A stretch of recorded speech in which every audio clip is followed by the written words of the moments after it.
Understanding the phrases. Cave exit. Hello, dear learners. Today, we are diving deep into the English language to explore and understand the phrases, cave exit.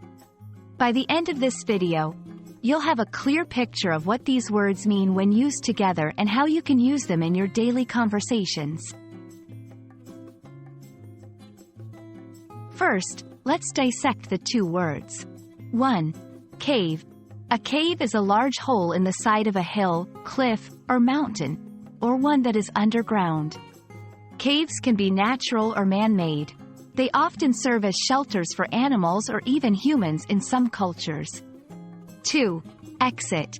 Exit means a way out. It is often used to describe a door or passage by which you can leave a building or a place. So, when we combine these words, the phrase, cave exit, refers to the way out or the entrance, exit of a cave.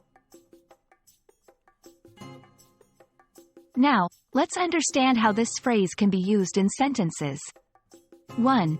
After hours of wandering in the dark, they finally saw the cave exit and made their way towards it. 2. The tour guide asks everyone to gather near the cave exit for a head count. 3. Stalactites hung from the ceiling near the cave exit, shimmering with moisture. These examples show how cave exit can be used to describe the specific location or point where one can exit or leave the cave.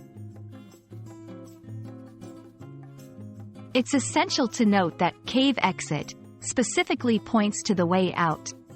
It doesn't imply anything about the size or type of the cave or what's inside it. So, it's just about the location. Don't confuse it with cave entrance.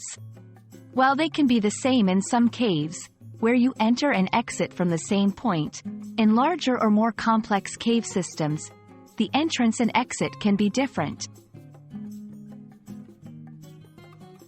And that's it. Now you know what cave exit means and how to use it appropriately in sentences. We hope this explanation lights up your understanding, just like spotting an exit after a long trek in a dark cave. Keep learning, and we'll see you in the next video.